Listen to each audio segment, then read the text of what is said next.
Ja, natürlich.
Ya, empecemos.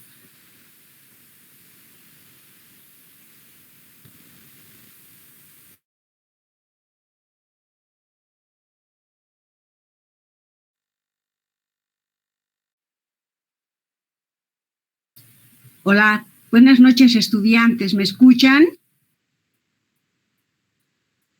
Sí se escucha, doctora. Sí, doctora, se escucha. Ah, muy bien, ya. Entonces vamos a iniciar. Voy a poner el video.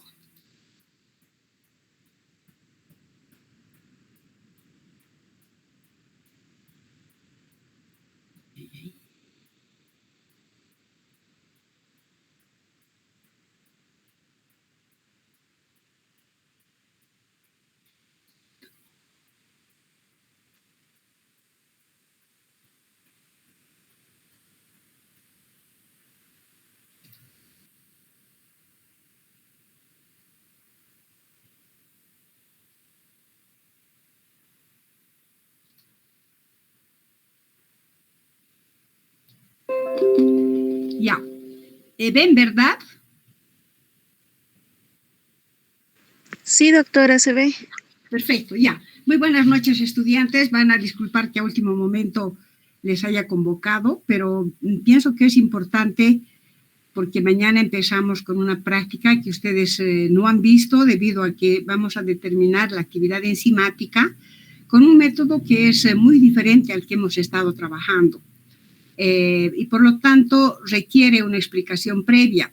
Lamentablemente hemos perdido clases la anterior semana y no ha sido posible dar la clase correspondiente. Y tampoco esta semana vamos a poder continuar el día jueves ni viernes por las determinaciones que se ha tomado con el día del docente universitario.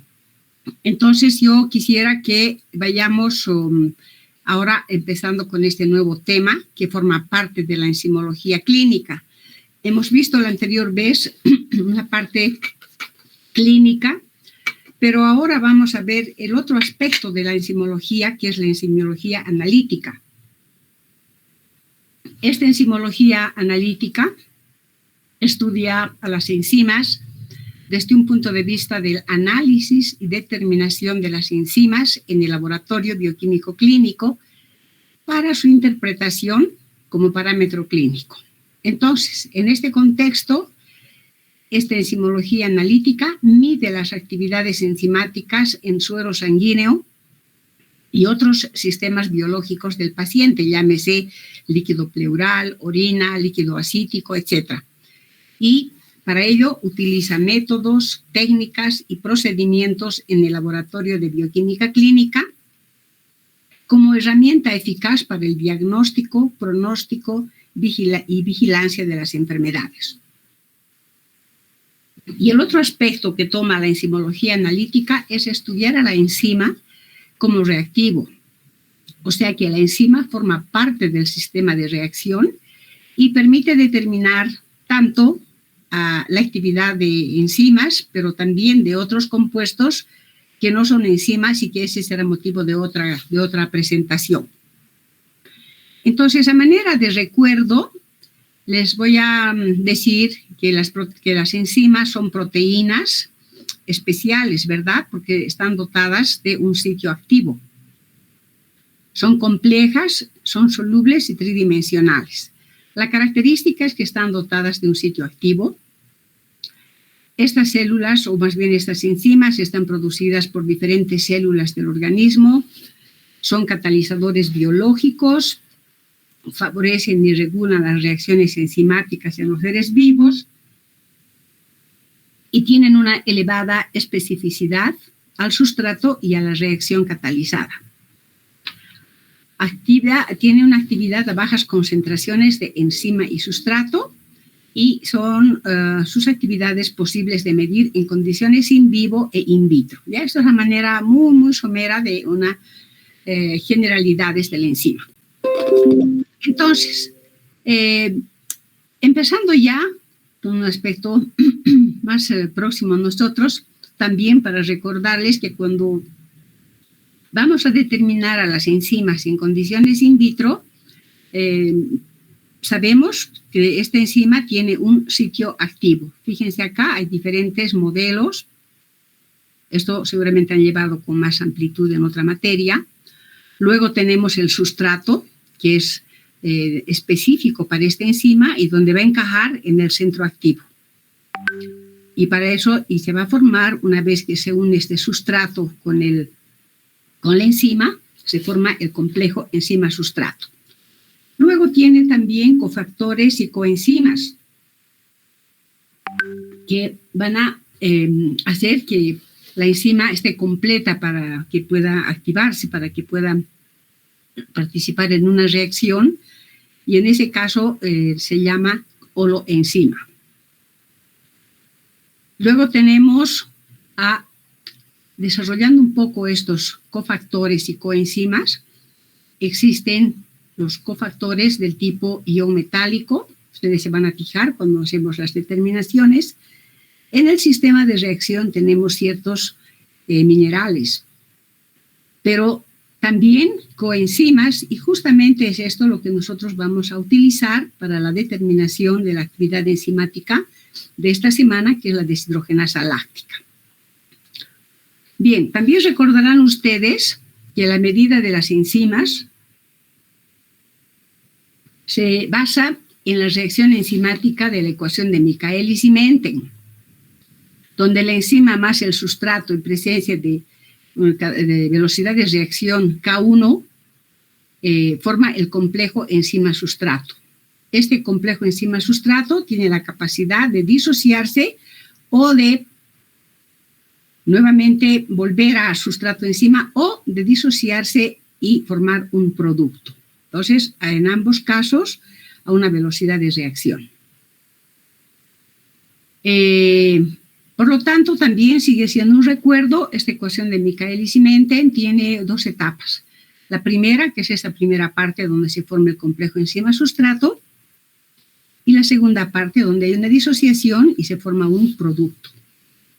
Y la enzima queda realmente intacta. Ese es un comentario de lo que acabo de decir. Bien, entonces, ¿qué características presenta esta medición de la enzima en condiciones in vitro?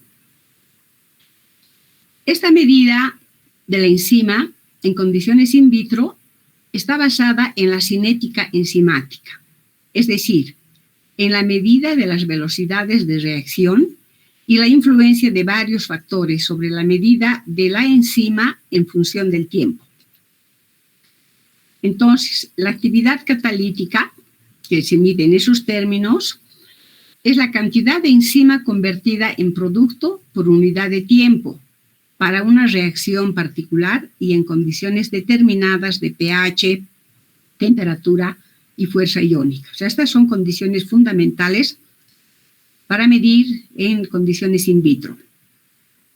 En estas condiciones, la velocidad de la reacción puede determinarse midiendo la velocidad de desaparición del sustrato por unidad de tiempo o la velocidad de la aparición del producto por unidad de tiempo.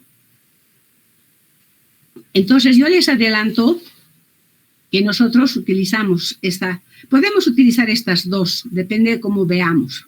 Entonces, más adelante ustedes van a darse cuenta de que nosotros vamos a medir la variación de cofactor, la velocidad de aparición del producto por unidad de tiempo. ¿Ya? Eso es lo que vamos a estudiar en nuestra reacción. Ahora, igualmente, como recuerdo, ¿qué factores intervienen en la reacción enzimática? El sustrato es fundamental, sin eso no podría haber una reacción. Los cofactores o coenzimas, cuando las apoenzimas así lo requieren, que en general siempre están complementando para que sea una holoenzima, ¿verdad? Luego tenemos el tampón y el pH óptimos. Esto es fundamental. Luego la temperatura óptima, aunque no siempre es óptima en las reacciones. La fuerza iónica. Los inhibidores están presentes, pero en nuestros sistemas de reacción estos inhibidores no existen o están en mínimas concentraciones. Igualmente los activadores. Luego tenemos a la enzima, que en este caso, esta enzima está contenida en el sistema biológico. También es importante subrayar la pulcritud del material volumétrico y no volumétrico. Estas condiciones son fundamentales porque las enzimas son muy exigentes en la medida de su velocidad de reacción. También es muy importante la calidad del equipamiento. Ahora veremos un poco las características del sustrato.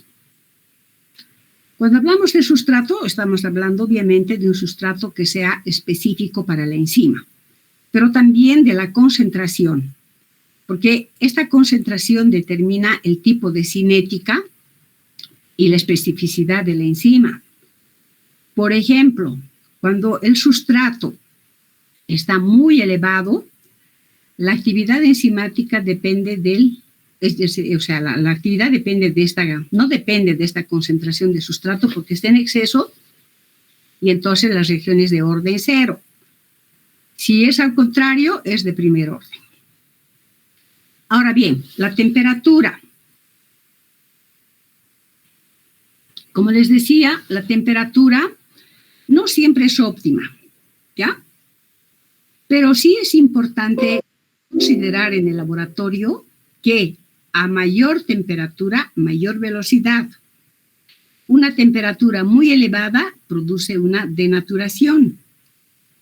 Y el factor crítico es de 40 grados centígrados, es decir, esa es la temperatura máxima que una enzima puede soportar y no se degrada, no se inactiva su centro activo, excepto en el caso de la amilasa, que es de 60 grados centígrados, ¿no? Cuando determinamos amilasa en el laboratorio, incubamos a 60 grados centígrados y no hay ninguna degradación.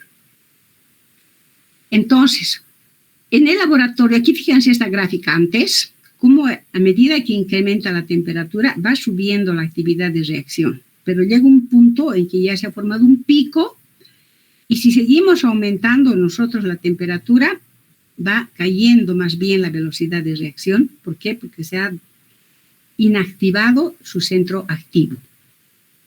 Entonces, esto es muy importante considerar en condiciones experimentales porque si no controlamos, podemos tener fluctuaciones que van a afectar a la exactitud de la determinación. Fíjense acá ustedes, cuando varía en 1 grado centígrado, que va a representar el 10% de la capacidad de temperatura, va a haber un aumento de más o menos el 10%. Eso es lo que quiero decir, ¿ya? O sea, la variación de 1 grado centígrado va a ocasionar un aumento del 10% de la velocidad de actividad enzimática. Una variación del 0,1 grados centígrados va a incrementar un valor más o menos superior al 1% y esto es tolerable en el laboratorio. Pero una variación de 10 grados centígrados va a aumentar en un 50% la actividad enzimática. Entonces, nosotros tenemos que ser muy cuidadosos en respetar las condiciones de temperatura que nos indica el fabricante en el inserto comercial. tratar de que nuestra reacción se dé en la temperatura que nos indica el fabricante. Podemos variar 0,1 grados centígrados, que es mínima esa variación, y ya vamos a tener un pequeño incremento de la actividad enzimática, pero que es tolerable ese incremento. Pero si nosotros vamos a hacer que aumente en 1 grado centígrado o peor aún en 10 grados centígrados, entonces ya tenemos incrementos significativos que van a incidir en la exactitud de la determinación. Otro factor importante que nosotros tenemos que considerar es el tampón. ¿No? Ustedes conocen lo que es un tampón, una sustancia química compuesta por una mezcla de un ácido débil con su base conjugada. Y la principal característica de este pH es que mantiene estable el pH de una disolución ante la adición de cierta cantidad de ácido o de base. Luego, este pH, cuando es óptimo y específico, para cada enzima depende de qué enzima estemos trabajando, pero sí debe ser constante durante el tiempo de reacción. Aumentos y disminuciones de pH ocasionan una pérdida de actividad y pérdida de atracción del sustrato por la enzima. Entonces aquí vean ustedes igual el efecto del pH. A un pH óptimo de la enzima tiene su máximo de actividad. Ahora, ¿cuál es la influencia de este pH? A nivel de la enzima estamos hablando del sitio activo. Entonces en el sitio activo se forma el complejo enzima-sustrato. A nivel del sustrato hay un cambio del grado de ionización, pérdida de la formación del complejo enzima-sustrato. A pH óptimo y específico para transformación enzimática del sustrato. Es decir, que es importante que nosotros respetemos este pH por las influencias que presenta en el sistema de reacción. Luego tenemos a los cofactores y su influencia.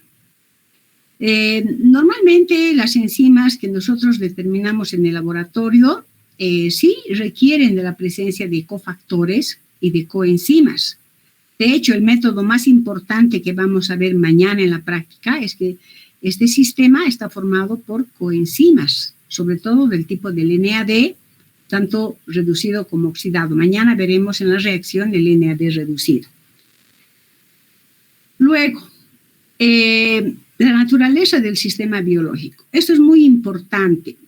El sistema de preferencia es el suero, no así el plasma. El suero es el mejor, da una mayor estabilidad a las enzimas y es libre de toda acción tóxica. En cambio, el plasma no es muy conveniente. ¿Por qué razón? Porque el plasma lleva anticoagulantes y estos anticoagulantes son un veneno, son un tóxico para el sitio activo. Unos anticoagulantes más que otros, ¿no? Pero por eso que se prefiere el uso del suero, es decir, que no existan anticoagulantes.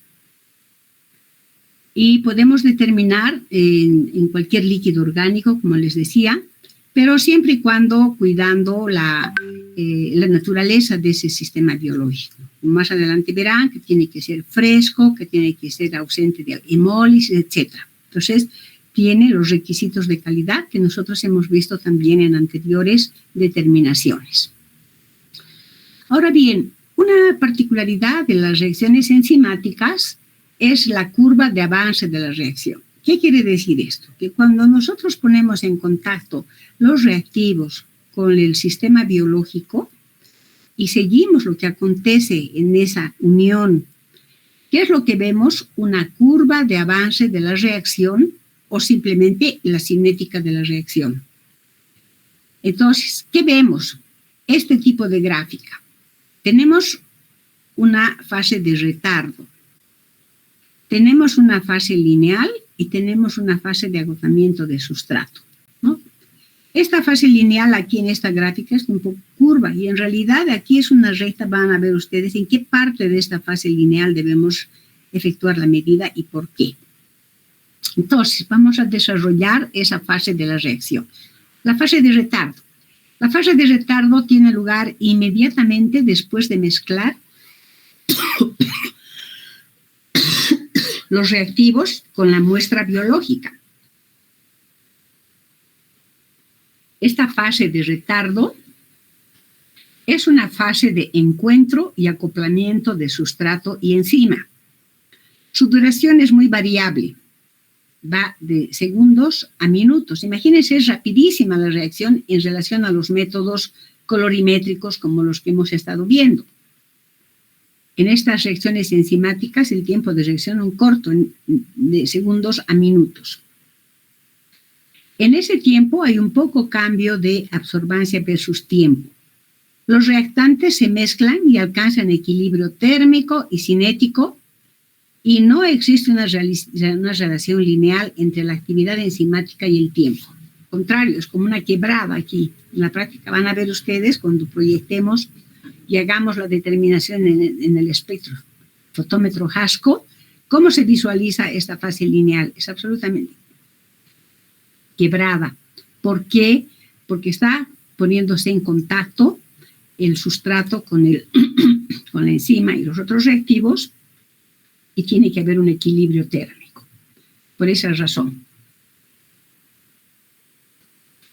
Una vez que ha ocurrido ese tiempo de retardo, ya comienza la fase lineal. En esta fase lineal, la variación de la absorbancia versus tiempo es constante. Se produce un producto el cual permanece constante. Y la concentración de la enzima, que está presente en el sistema biológico, es el único factor limitante de la reacción. Es decir, que solamente la enzima que está presente va a determinar la velocidad de la reacción siempre y cuando los demás factores estén bien controlados, como van a ver más adelante. Entonces, la reacción de proporcionalidad enzima versus cambio de NAD es de 1 a 5 minutos, pero el ideal de reacción en nuestro caso es de 3 minutos. Esta fase lineal, ¿qué características tiene? En que en esta fase se produce la formación del producto. Y este producto permanece constante. La variación de absorbancia versus tiempo es constante y hay una relación lineal entre actividad enzimática y el tiempo. La pendiente permanece estable y constante. El tiempo de reacción es de 1 a 5 minutos, o sea, todo ese tiempo puede ser incluso menos de 1 a 3 minutos. Lo ideal es 3 minutos. Entonces, fíjense aquí, esta es esa relación de absorbancia versus tiempo. Hay una relación proporcional, por eso hay una recta. Ustedes van a ver en la práctica no esta evolución, sino al revés, porque va a haber un cambio de absorbancia que van a ver por qué más adelante. Pero como estamos en una parte introductoria, quiero mostrarles que esta relación de absorbancia versus tiempo, que esa es la cinética, es proporcional a medida que pasa el tiempo. Puede bajar, puede disminuir o puede aumentar dependiendo del tipo de cofactor que estemos utilizando.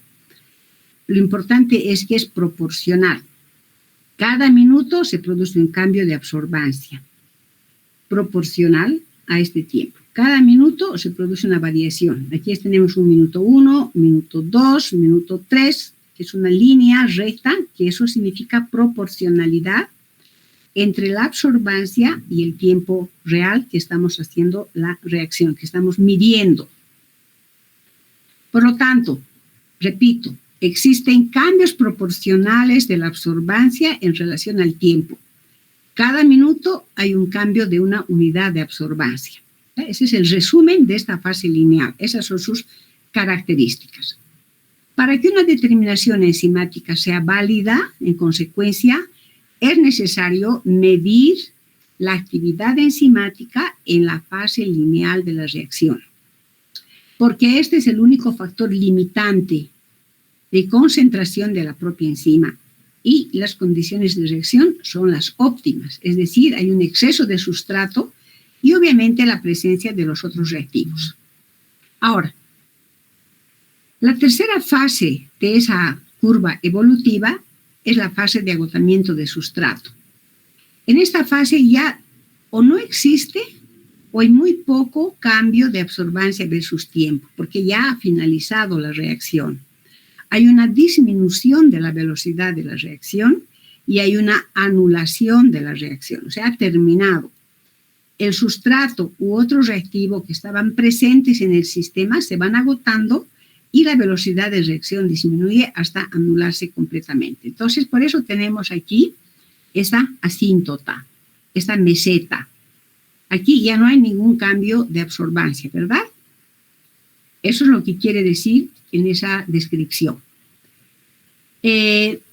Bueno, entonces, con esos conocimientos, nosotros nos preguntamos cómo es que vamos a determinar esta actividad enzimática de una enzima cualquiera.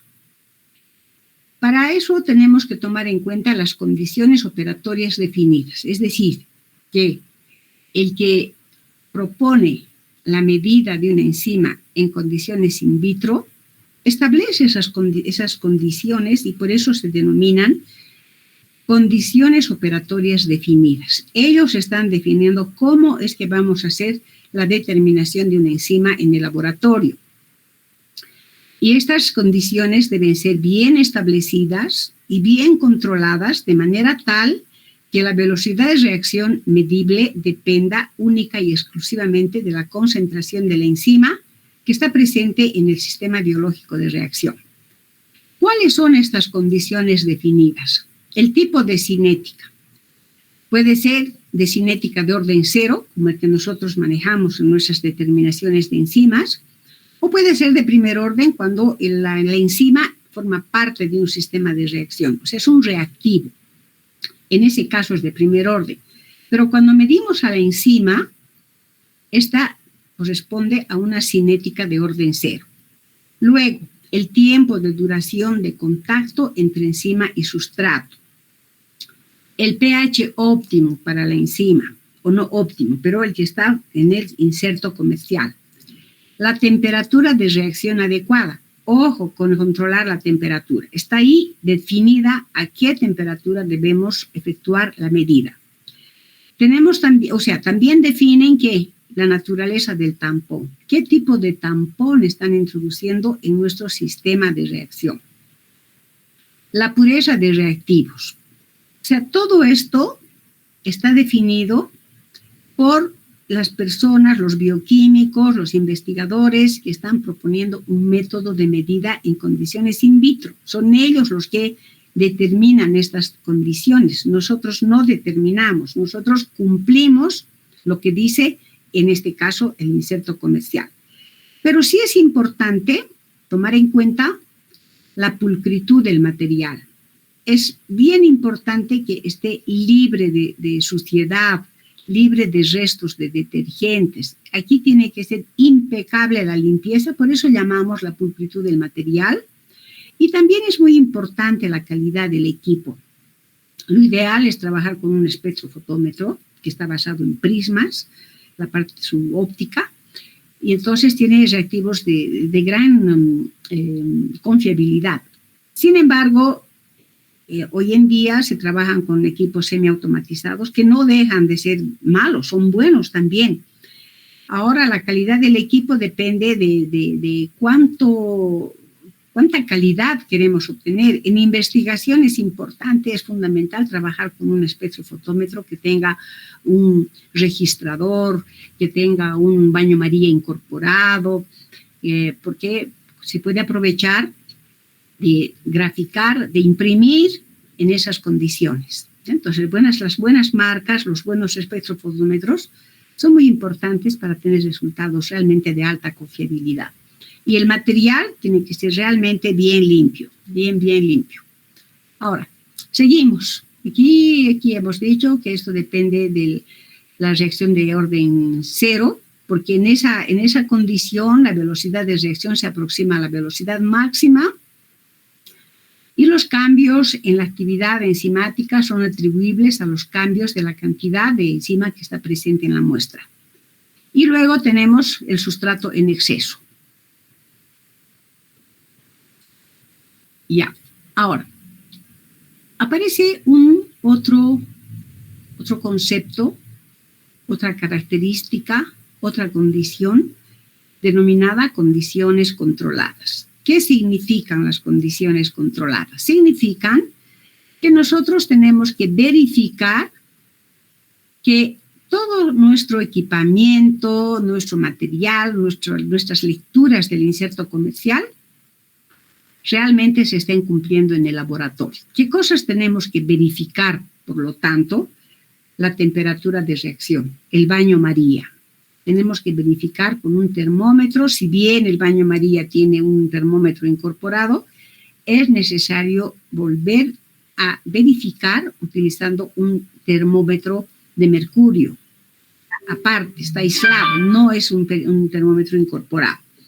Luego tenemos que verificar si el tampón está en buenas condiciones, si está en fecha vigente, si es límpido, si no existen impurezas, porque si no puede cambiar su pH. Lo ideal sería medir con un pHímetro el tampón, es decir, el pH de este tampón. No siempre disponemos en el laboratorio, pero al ser buenos tampones y al trabajar correctamente, no lo hacemos en el laboratorio de rutina, ese chequeo del tampón. Pero es necesario, deberíamos hacer. Luego, les decía hace rato, un equipamiento adecuado. En nuestro caso, ¿cuál va a ser nuestro equipamiento adecuado? El espectrofotómetro HASCO, que tiene una pantalla que nos permite visualizar la cinética de reacción. Ustedes van a ver en sus prácticas cómo podemos ver esa fase de retardo, esa fase lineal y esa fase de agotamiento de sustrato. En tanto que el StatFax no nos permite visualizar. Nosotros hacemos las lecturas, pero sí tenemos que graficar en un papel milimetrado esa curva de avance de la reacción. Entonces, aquí hay que graficar en un papel milimetrado, pero en el espectrofotómetro HASCO ya están las condiciones, ya el equipo está programado, han programado los auxiliares de docencia. Entonces, mañana verán ese comportamiento de esa cinética en el espectrofotómetro HASCO. Y reitero la pulcritud del sistema, de todos los factores intervinientes. Tubos limpios, exentos de detergentes, de pelusas, de rayaduras, etc. Tiene que ser un material realmente impecable y limpio. Y el sistema biológico tiene que ser de calidad controlada. Por eso que mañana ustedes van a sacar sangre. Hemos indicado tres estudiantes van a obtener la sangre y traten de que no se hemolice, porque si no, no vamos a poder utilizar. Tiene que ser una muestra libre de hemólisis y fresca. No podemos guardar ese suero para mañana, para el lunes, para el martes y tampoco para el miércoles. Vamos a trabajar con sueros frescos, porque es tan exigente este método de medida de las enzimas, y más aún cuando hacemos el método cinético enzimático dependiente del NAD, cumplir con esas exigencias, porque de lo contrario los interferentes tales como la hemólisis, la presencia de grasa, la presencia en exceso de proteínas en sangre, la presencia de fármacos, de anticoagulantes, de metales, de detergentes, de reactivos viejos, van a alterar nuestra actividad enzimática. Sin embargo, quiero decirles que si una muestra de paciente es lipémica, es decir, que tiene una concentración elevada de grasas, no vamos a eliminar ese suero, porque esa es la condición metabólica del paciente. Existen sustancias en el comercio que se llaman lipoclean, o sea, disuelven las grasas a fin de eliminar ese interferente y por lo tanto se acepta ese suero de ese paciente porque es su condición patológica en este caso y debemos respetar, no podemos considerar como un factor de rechazo. Ahí va, cuando hablemos de lípidos abundaremos en detalle. Por el momento lo importante es que si esta lipemia existe y el paciente ha cumplido las indicaciones que se le ha dado, entonces solo nos queda poner un líquido que va a disolver estas grasas y va a eliminar este interferente que si no hacemos ello va a afectar a la exactitud de la actividad enzimática y por lo tanto de su concentración en el suero que estamos trabajando. Bien, entonces, ¿qué pasa si nosotros no controlamos, no verificamos esas condiciones de reacción? Va a ocurrir que se va a degradar la enzima. Y si se degrada la enzima, ¿por qué se va a denaturar? Más bien, ¿por qué se va a denaturar? Porque hemos introducido una serie de factores interferentes que va a ocasionar la pérdida de actividad enzimática. Va a destruir el sitio activo de la enzima. Se va a destrozar ese sitio activo parcial o totalmente y se va a traducir en una pérdida de actividad. Es decir, va a haber una velocidad limitada que no va a ser la real, sino la influencia del factor interferente. También pueden ocurrir cinéticas diferentes del orden cero. Recuerden que hemos dicho que cuando se trabaja en condiciones de orden cero, hay una linealidad, hay una proporcionalidad entre absorbancia versus tiempo. Pero si nosotros no cumplimos con esas condiciones, vamos a alterar esa cinética, de esa velocidad, esa curva de avance de la reacción y posiblemente tengamos una prolongación de la fase de retardo. Vamos a tener una inestabilidad del producto formado y también va a presentarse inhibidores que van a producir una alteración o en la cantidad, calidad del producto formado. Entonces, ¿qué características tiene? La concentración de la enzima se expresa. Aquí quiero hablarles de la concentración. Cuando hablamos de actividades enzimáticas, nosotros no nos referimos a que estas enzimas se presentan en miligramos por decilitro, es decir, en unidades ponderales, en magnitudes ponderales, sin por lo tanto, ni de masa ni de cantidad de sustancia. ¿Por qué? Porque la concentración de la enzima que está presente en el sistema biológico es demasiado baja, está por debajo de la sensibilidad analítica de los métodos que permiten determinar proteínas. Entonces, por esa razón es que se mide en unidades internacionales por litro o en nanocatales. Entonces, ¿qué es una unidad internacional? Es una cantidad de enzima que transforma un micromol de sustrato por minuto en condiciones estándar previamente establecidas. Esto es en un sistema clásico, pero el sistema internacional nos dice que debemos medir en nanocatales y bueno, van a buscar ustedes qué son los nanocatales y posiblemente más adelante veamos un poco cuál es el significado de los nanocatales. Bien, entonces, cuando todos los factores están definidos y controlados, la velocidad de reacción es realmente constante. Es decir, ocurren cambios iguales a intervalos iguales de tiempo. Existe esa linealidad, esa proporcionalidad, diciéndose en ese caso que obedece a una cinética de orden cero y que la velocidad de reacción es independiente de la concentración del sustrato. ¿Ya? Eso significa el tener mucho cuidado en el laboratorio, en todo lo que significa el sistema biológico, el equipamiento, el material, la limpieza y todos los factores intervinientes en una reacción. Por eso son métodos muy exigentes. Ahora bien, esto ya hemos dicho. Entonces, ahí está también, ya hemos mencionado de la actividad enzimática. En conclusión, en las condiciones controladas señaladas, la actividad de una enzima, es decir, la velocidad con que cataliza la transformación del sustrato o aparición del producto, es directamente proporcional a su concentración. La velocidad de reacción es realmente constante, es decir, ocurren cambios iguales a intervalos iguales de tiempo, diciéndose que obedecen a una cinética de orden cero y que la velocidad de reacción es independiente de la concentración del sustrato. Por lo tanto, la actividad de una enzima es una medida directa de la concentración de dicha enzima. Espero que hasta aquí esté claro. Sigamos adelante. ¿Cómo vamos a medir la actividad de la enzima? La actividad de la enzima, para hablar de la actividad de la enzima, bueno, aquí hay un esquemita que nos dice cómo podemos medir estas enzimas.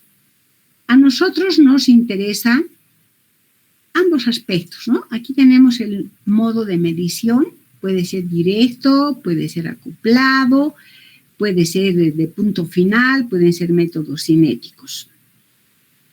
Y podemos medir con las enzimas cuando son reactivos, determinar analitos, pero también podemos determinar enzimas. Entonces, ese es un esquema de lo que nos ofrece la práctica de laboratorio. Nosotros nos vamos a circunscribir al método cinético.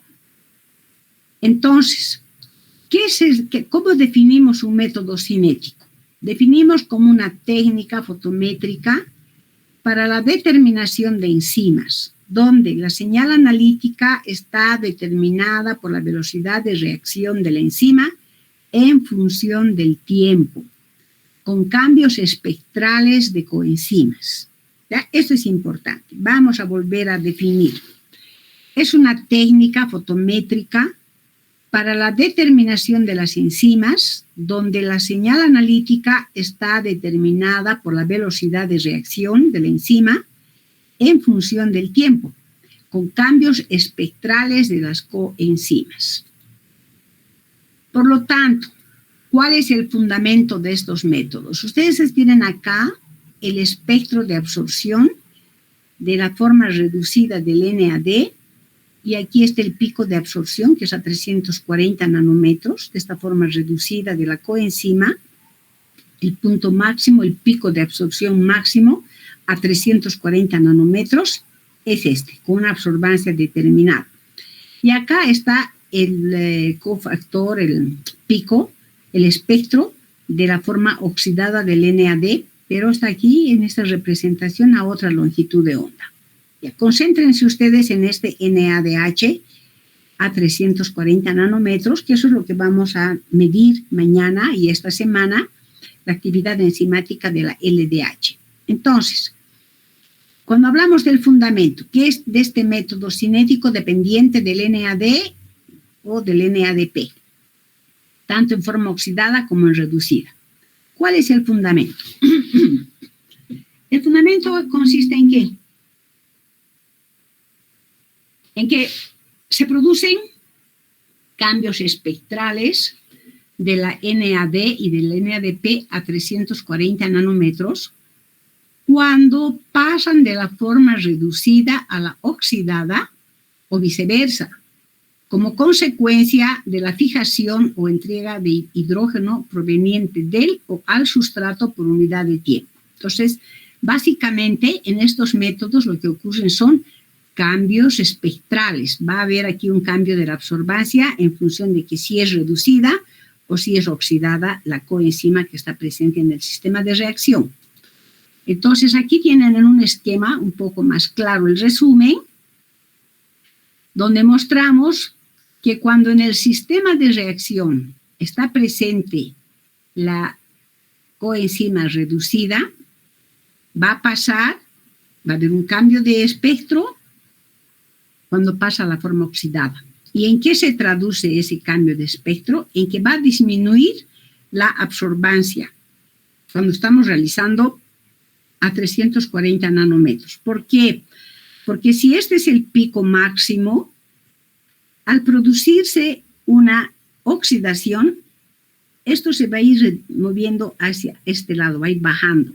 Entonces, si hacemos una extrapolación o interpolación, esto va a ir bajando. Entonces, va a bajar su absorbancia. Por eso que disminuye la absorbancia. Pero el efecto contrario, si en el sistema nosotros tenemos una forma oxidada, va a pasar a la forma reducida. En ese caso va a haber un aumento, o sea, este espectro va a aumentar y se va a traducir en un aumento de de absorbancia, porque aquí va a haber a este lado el incremento. A este lado se va a producir el cambio de espectro. Entonces, eso es lo que ustedes tienen que fijarse, ¿no? Por ello es muy importante entender el principio de reacción. Yo les he mandado un inserto comercial de la LDH. Ustedes tienen que fijarse en el fundamento, cómo está funcionando. Está la forma reducida u oxidada en la primera reacción, para que ustedes sepan si va a haber un cambio de absorbancia en descenso o en ascenso. Al mismo tiempo, con ese conocimiento, nosotros estamos haciendo indirectamente un control de calidad, porque si el comportamiento es diferente a lo que nosotros esperamos, quiere decir que estamos trabajando mal. Pero esto es lo que acontece, y hay estos cambios de desvíos.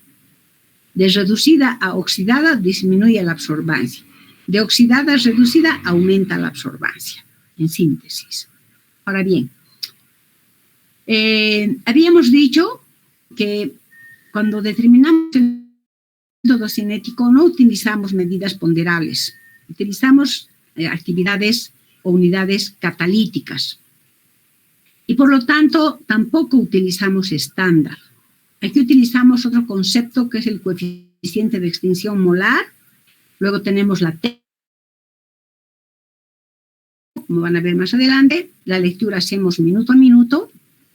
Y la lectura tenemos que hacer en esa fase lineal de la reacción, que el fabricante nos va a indicar a qué tiempo tenemos que leer. Y esos tiempos nosotros los visualizamos y corresponden a esta fase lineal. Por eso tenemos que manejar bien nuestro cronómetro y estar atentas a la evolución de la reacción. Afortunadamente, el espectro Hasco nos permite visualizar esta reacción. Entonces, ahí vamos a ir viendo la evolución y luego la velocidad de desaparición.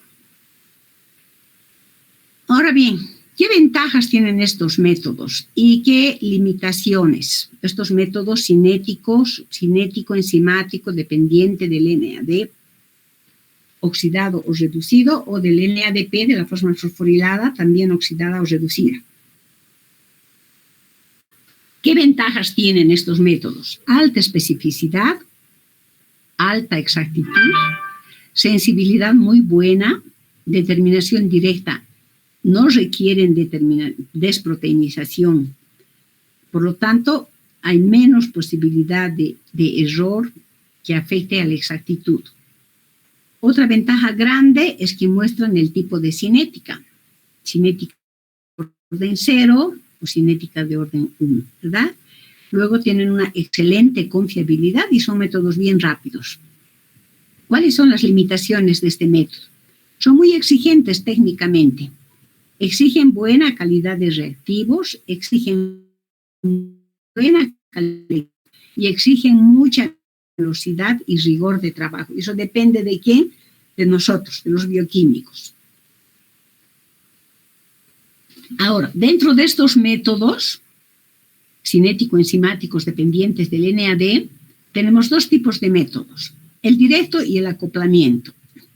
Aquí tenemos un ejemplo de la LDH precisamente, que es un método directo. Fíjense ustedes aquí, el piruvato, en presencia del cofactor NAD reducido y en presencia de la enzima láctico deshidrogenasa y en pH de 7.5, va a transformarse el piruvato en lactato, pero sobre todo que este NADH reducido se va a convertir en oxidado.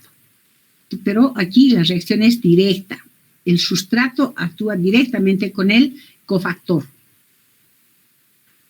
Luego tenemos al método por acoplamiento. Esto se efectúa en dos etapas.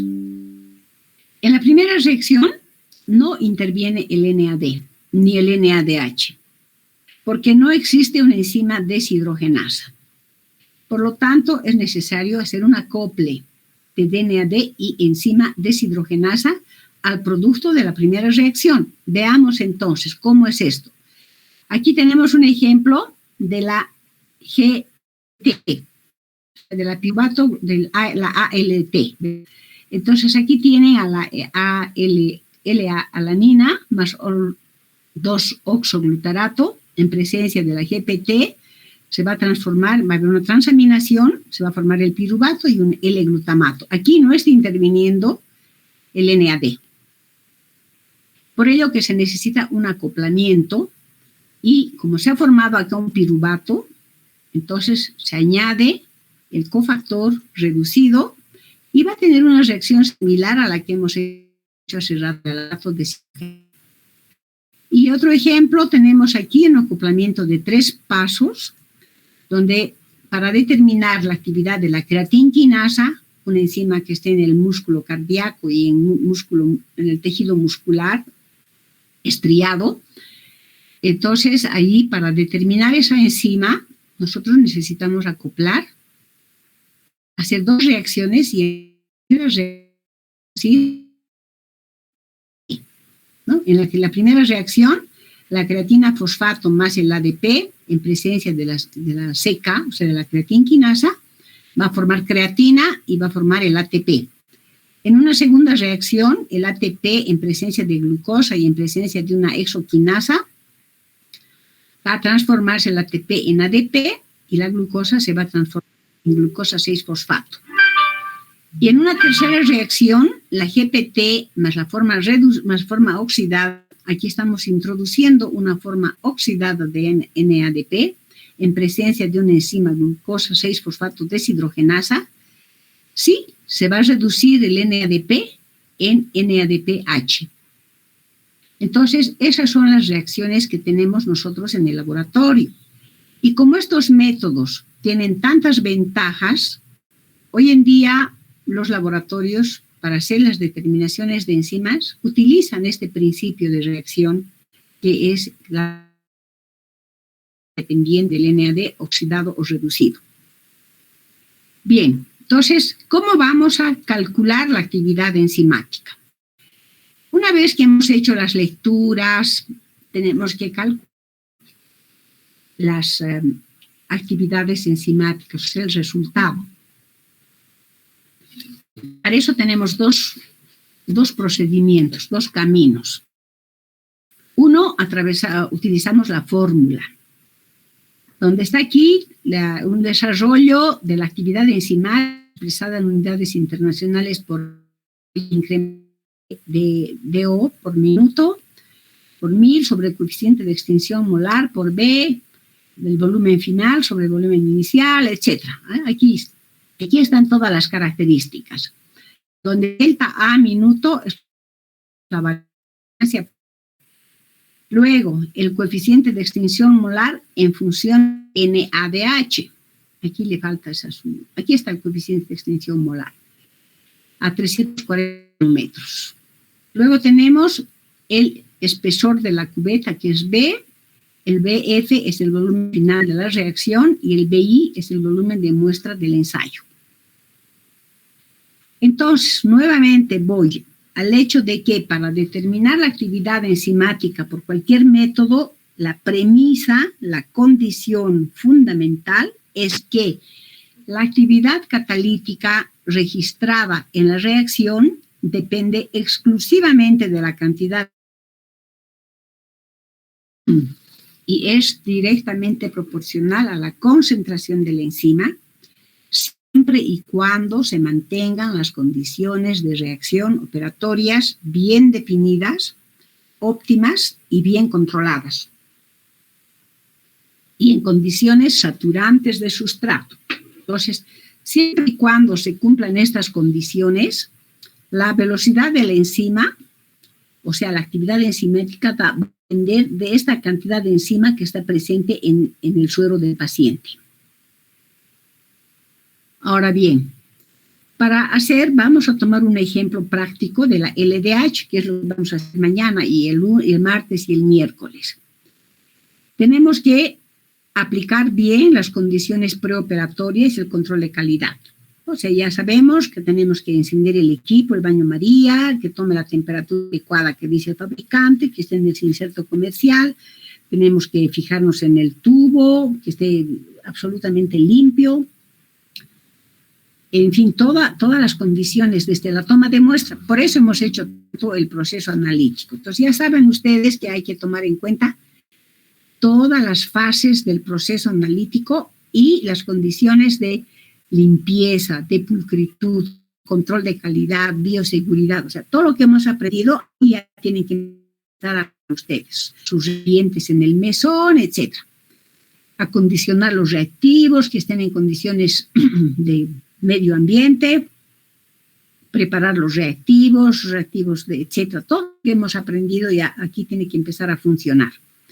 Luego tenemos que hacer una serie analítica, donde esté en el blanco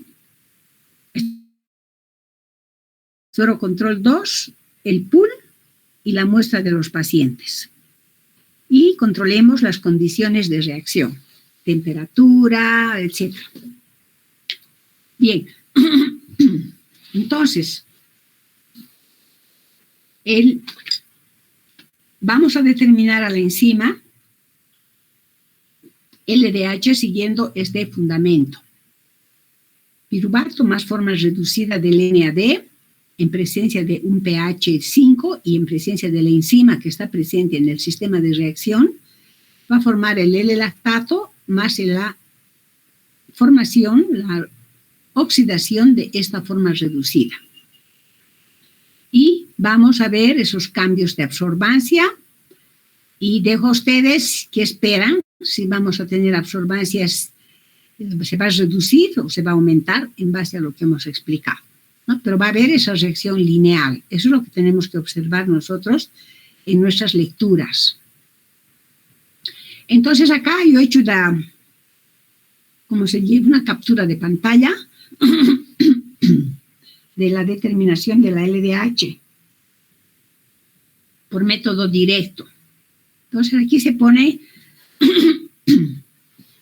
la temperatura a 25 grados centígrados. Aquí tenemos a 30 o 37. Veremos en el inserto comercial que les he mandado a qué temperatura tenemos que leer. Tenemos que escoger o 37 o 25, dependiendo quién nos da nuestro inserto comercial. Y tenemos que lograr que la temperatura esté realmente a ese 25 grados centígrados, por ejemplo. Entonces, en una cubeta mantenida a la temperatura de trabajo, colocamos reactivo A reconstituido, preincubamos unos minutos. ¿Para qué vamos a preincubar? Para que haya un equilibrio térmico. Porque se entiende que el reactivo estaba en el refrigerador. Y hemos tenido que sacar del refrigerador para ambientar. Entonces, sin embargo, tenemos que preincubar, es decir, vamos a colocar el reactivo que nos indica la técnica a la cubeta correspondiente y eso vamos a colocar en el baño María a la temperatura que hemos escogido y vamos a dejar ahí unos minutos hasta que haya un calentamiento. Y a eso llamamos preincubación. En ese tiempo tiene que haber un equilibrio térmico. Si es 25 grados, el medio interno del reactivo tiene que estar a 25 grados centígrados. Una vez que hemos alcanzado en unos 2, 3, máximo 5 minutos, agregamos la muestra del paciente, el suero. Y aquí no nos interesa tanto las cantidades. Lo que quiero que ustedes aquí centralicen su atención es que aquí en la cubeta primero ponemos el reactivo y luego vamos a preincubar. Y después de preincubar vamos a poner la muestra, o sea, el suero. Y luego vamos a mezclar inmediatamente y vamos a disparar el cronómetro. Esperamos 30 segundos y luego vamos a leer la absorbancia inicial. Y luego vamos a leer al minuto 1, al minuto 2 y al minuto 3 de la primera lectura. Determinar, y por lo tanto vamos a después a calcular la delta minuto y luego vamos a multiplicar por un factor que existe en el inserto comercial. No vamos a aplicar la fórmula. No sé si hace rato les he indicado que es fórmula, pero no interesa. Existe ya, no la fórmula, porque es muy engorrosa para que hagamos todo ese cálculo, pero sí vamos a utilizar un factor, que es una abreviación ya. Los insertos comerciales nos presentan esos factores. Y ese resultado va a ser exactamente que si utilizáramos la fórmula. Entonces vamos a utilizar un factor. Y en este tiempo tenemos que observar esto. Un cambio de absorbancia. O sea, un cambio espectral. Que veremos mañana si va a disminuir o va a aumentar. Y luego vamos a calcular la delta minuto. Y vamos a proceder ya al resultado final. Otra cosa que aquí me estaba olvidando, tenemos que estar conscientes de que se producen estas variaciones proporcionales del tiempo versus absorbancia. Entonces, aquí tienen que centralizar ustedes su atención el momento que están haciendo su examen. Luego, ¿cómo vamos a hacer realmente en la práctica?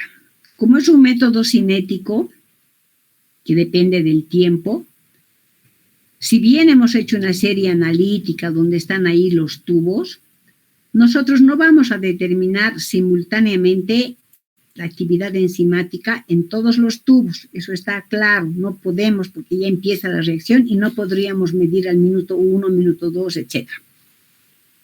Por lo tanto, ¿qué vamos a hacer?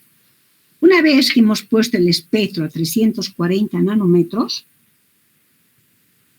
vamos a introducir un blanco para calibrar el equipo. Y luego vamos a introducir el tubo correspondiente al suero control 1. Y vamos a leer el tiempo 0 en función de lo que nos está diciendo la técnica. Luego vamos a leer al minuto 1, minuto 2 o minuto 3. Esto depende de la técnica que estemos realizando, depende de la marca comercial. No todos trabajan igual, pero tenemos que hacer esa cinética. Luego vamos a hacer la lectura del pool. Igual aquí tiempo 1, tiempo 2, tiempo 3. Aquí se ha borrado por la marca de agua que está ahí. Entonces el ejemplo que estoy dando aquí son 3 minutos. Y tanto de la muestra del paciente, hacer de la misma manera. Tiempo 0, tiempo 1, tiempo 2, tiempo 3. Igual vamos a observar los cambios de absorción o de absorbancia en cada uno de estos tiempos. Y luego vamos a mirar qué está pasando, si hay una relación proporcional entre tiempo y absorbancia. Cuando está bien hecho el estudio, cuando hemos controlado todos los factores que hemos mencionado anteriormente, seguro que vamos a tener una relación lineal y no va a ser lineal. Y a eso nos ha de dar una idea de que estamos trabajando mal. Entonces, mucho ojo en su material, que mañana trabajen bien. No creo que tengamos actividades o enzimas muy de alta concentración, porque si se tiene, recuerde que habremos hablado del laboratorio, entonces si es que sobrepasa ciertos límites, vamos a tener que diluir la muestra y volver a repetir y después aplicar su factor de dilución, que es lo que yo les quería enseñar cuando hemos hablado de la linealidad. Siempre nos reencontramos con esos conceptos y esa es la práctica de laboratorio. Si quiero, luego también repasar la linealidad un poco. Y luego vamos a transcribir las lecturas. No tenemos nosotros un registrador, pero van a ver ustedes que como se ha programado, vamos a poder copiar esas lecturas, esas señales. Entonces, con esas señales analíticas vamos a poder determinar o calcular la delta A minuto y aplicar el factor que indica en la técnica, qué factor en función de la temperatura elegida. Entonces, aquí tienen ustedes ese método. Seguimos con el LDH. Aquí tienen ustedes temperatura versus longitud de onda. Entonces, a 25 grados centígrados y 340 nanómetros, tenemos que aplicar un factor de 4.9, o sea, 4.921. Si estamos leyendo de 30 y 35, a longitud de onda siempre de 340, miren cómo varían los factores. En el tiempo de 30 grados centígrados, en 9083, y en la temperatura de 30 grados centígrados de 8095. Y si vamos variando la longitud de onda, también van a ir variando los factores. Estos factores ya se han obtenido de manera experimental, pero nosotros podemos calcular también con la fórmula que les he mencionado hacia adelante. Pero en la práctica de laboratorio ya no es la fórmula porque es muy engorroso. Imagínense que tengan muchos pacientes y no vamos a ponernos a calcular, podemos obviamente dar los... Entonces ya los métodos vienen, los insertos ya vienen con estos factores y cuando el equipo es realmente automatizado nos da directamente la unidad enzimática. Pero como ustedes están aprendiendo, entonces tienen que aprender a manejar estos factores y también van a aprender a utilizar la fórmula y demostrar que utilizando la fórmula y utilizando este factor, la actividad enzimática va a ser prácticamente la misma, ¿no? Habrá diferencia de unas cuantas cifras, pero esas diferencias son despreciables. No se toman en cuenta en la práctica de laboratorio. Entonces, estas cosas que ustedes mañana tienen que estar atentas, mañana, el lunes, el martes y el miércoles, para que obtengan resultados coherentes. Y ¿ya? Entonces, yo no sé si tienen alguna pregunta o van a madurar, van a leer mañana, lean el inserto comercial, lean la práctica de enzimas que está en la guía de prácticas de laboratorio y entonces van a ir con un poco más de seguridad al laboratorio. Es un método diferente de los que hemos visto, es un poco más complejo, pero no es nada difícil, es cuestión de que tengan atención.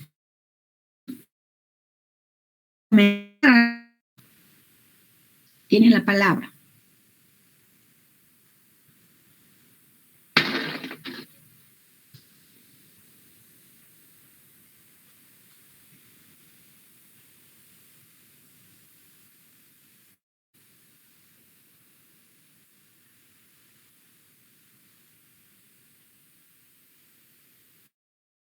¿Nadie está comprendido? ¿Está bien?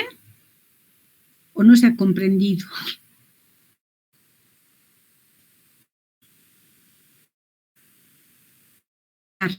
Está todo ya correcto.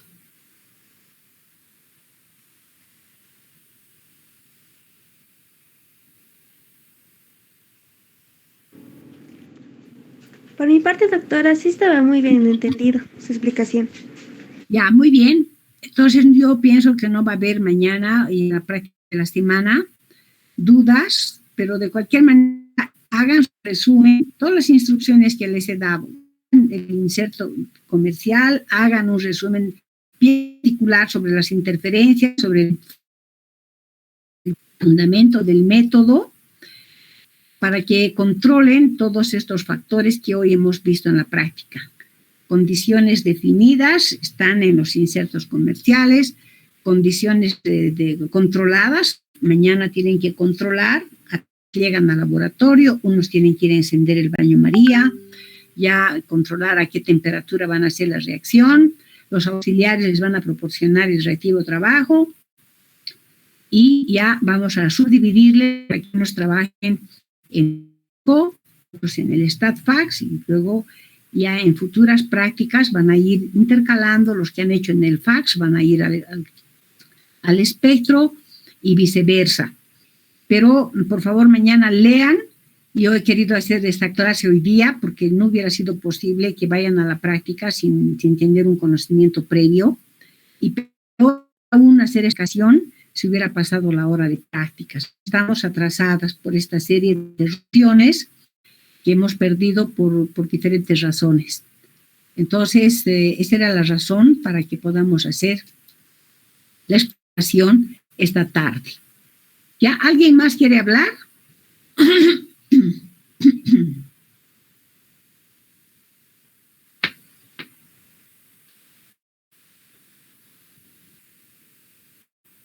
Bueno, entonces, si no nadie más quiere opinar, damos por concluida la clase de hoy día y nos vemos mañana en el laboratorio. Y no se olviden traer sus informes, que en realidad en la clase práctica de la anterior semana, sus informes del valor de referencia, que solo es llenar ese formulario, que está bien claras, las están clarísimas, y han tenido que leer. Es un artículo analítico, de lectura analítica, y un artículo crítico y de comentario. En base a lo que ustedes han leído, han ido llenando su formulario. Es lógico que en un artículo muchos autores no ponen así tal cual nosotros lo hemos estructurado, pero implícitamente está ahí. Entonces ustedes tienen que descubrir y entender y poner sus comentarios. Entonces esa es la validez de ese valor de referencia. Entonces, chicas y jóvenes, damos por vida la clase de hoy día. Buenas noches. Doctora, buenas noches. Buenas noches, chicos. Doctora, una preguntita. Sí. El día de mañana yo tomo el examen a medida que vamos pasando clases. Ya no es el previo de tomar grupos porque no alcanza el tiempo. A medida que vamos haciendo la práctica, voy preguntando y voy colocando sus respuestas. No ha dado resultado el que yo les diga hagan esto y este otro, porque cuando pregunto, la verdad que desconocen. Entonces, tienen que estudiar para saber qué están haciendo